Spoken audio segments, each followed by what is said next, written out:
For more than 4 decades, all Margaret Smith had to remember her brother and sister was this fading black and white photograph. 45 years since I left home when I was 18. Her story of separation similar to that of a movie plot. Falling out with her stepmother, Margaret left the family's Scotland home. Her brother had already left for the army and wasn't told of her whereabouts. And while Margaret tried to keep in touch with her father, she says her letters were intercepted. I tried finding my brother through the Ministry of Defence, but that didn't work out too well. For years, Margaret tried to track down her siblings, but had no luck. Then she discovered the website genesreunited.com. Genes Reunited is a family tree website where members can actually go in and enter their family history, and through the sharing of information with other members actually build their family tree and in turn contact living relatives. Margaret found her brother's name and contacted the owner of that family tree. And a few days later I got a message from her to say, yes, it was my Jim. Excuse me.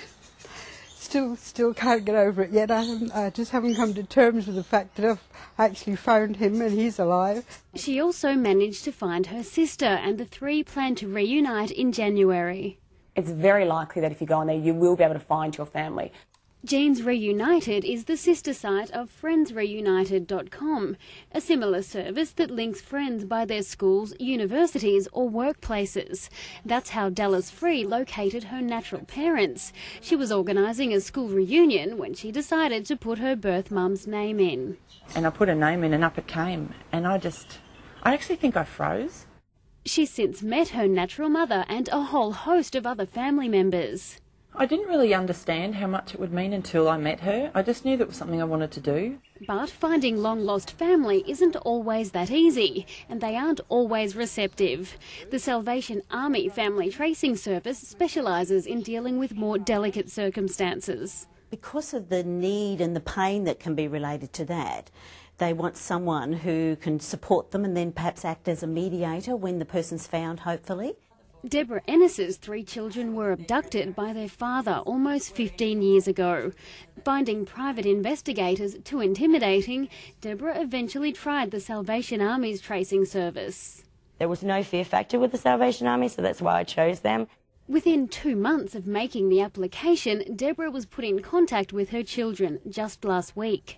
It's like I had the piece of the jigsaw, but I didn't know where it sat, and then all of a sudden it just found its own place and sat there. You know, it was so good. The Salvation Army will search for anyone over the age of 18 who is a blood relative and has a 75% success rate.